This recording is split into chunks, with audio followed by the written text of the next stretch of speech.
Page 189. How to win friends and influence people.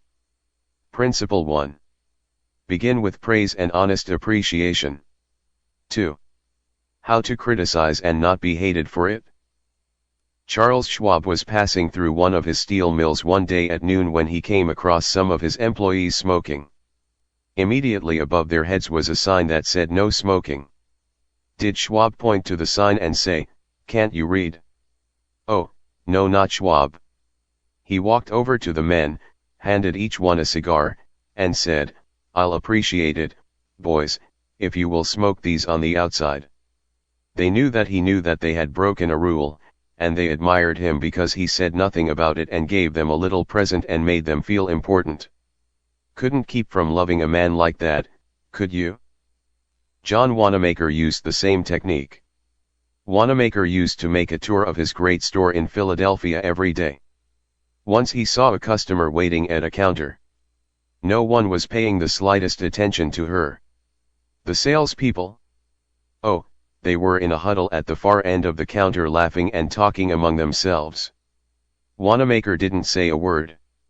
Quietly slipping behind the counter, he waited on the woman himself and then handed the purchase to the salespeople to be wrapped as he went on his way. Public officials are often criticized for not being accessible to their constituents. They are busy people, and the fault sometimes lies in overprotective assistants who don't want to overburden their bosses with too many visitors.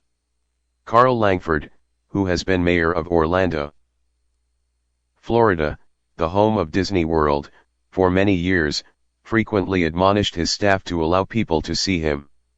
Claimed he had an open-door policy, yet the citizens of his community were blocked by secretaries and administrators when they called. Page 190. Finally the mayor found the solution. He removed the door from his office.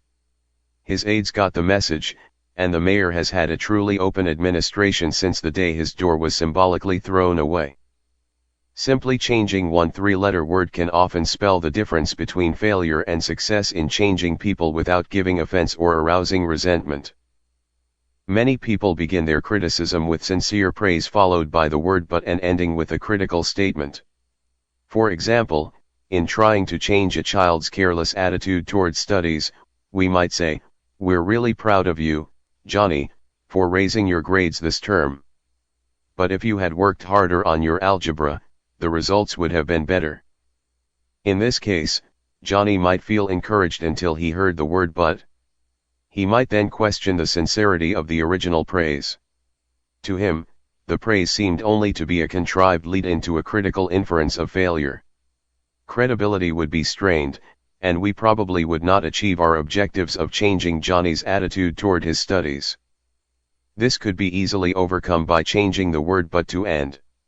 "We're really proud of you, Johnny, for raising your grades this term, and by continuing the same conscientious efforts next term, your algebra grade can be up with all the others." Now, Johnny would accept the praise because there was no follow-up of an inference of failure. We have called his attention to the behavior we wish to change indirectly, and the chances are he will try to live up to our expectations.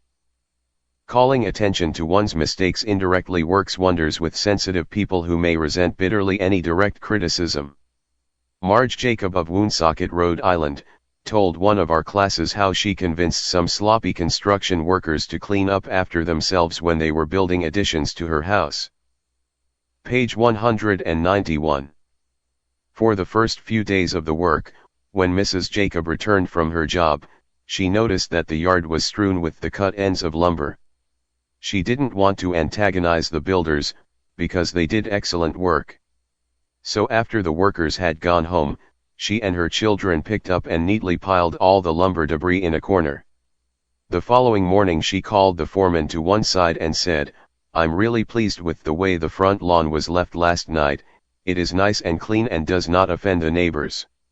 From that day forward the workers picked up and piled the debris to one side, and the foreman came in each day seeking approval of the condition the lawn was left in after a day's work. One of the major areas of controversy between members of the Army Reserves and their regular Army trainers is haircuts. The reservists consider themselves civilians, which they are most of the time, and resent having to cut their hair short. Master Sergeant Harley Kaiser of the 542nd USAR School addressed himself to this problem when he was working with a group of reserve non-commissioned officers. As an old-time regular Army Master Sergeant, he might have been expected to yell at his troops and threaten them. Instead he chose to make his point indirectly. "Gentlemen," he started, "you are leaders. You will be most effective when you lead by example. You must be the example for your men to follow. You know what the Army regulations say about haircuts. I am going to get my hair cut today, although it is still much shorter than some of yours. You look at yourself in the mirror, and if you feel you need a haircut to be a good example, we'll arrange time for you to visit the post barbershop." The result was predictable. Several of the candidates did look in the mirror and went to the barbershop that afternoon and received regulation haircuts. Sergeant Kaiser commented the next morning that he already could see the development of leadership qualities in some of the members of the squad. On March 8, 1887, the eloquent Henry Ward Beecher died.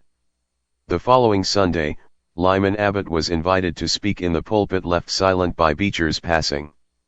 Eager to do his best, he wrote, rewrote and polished his sermon with the meticulous care of a Flaubert.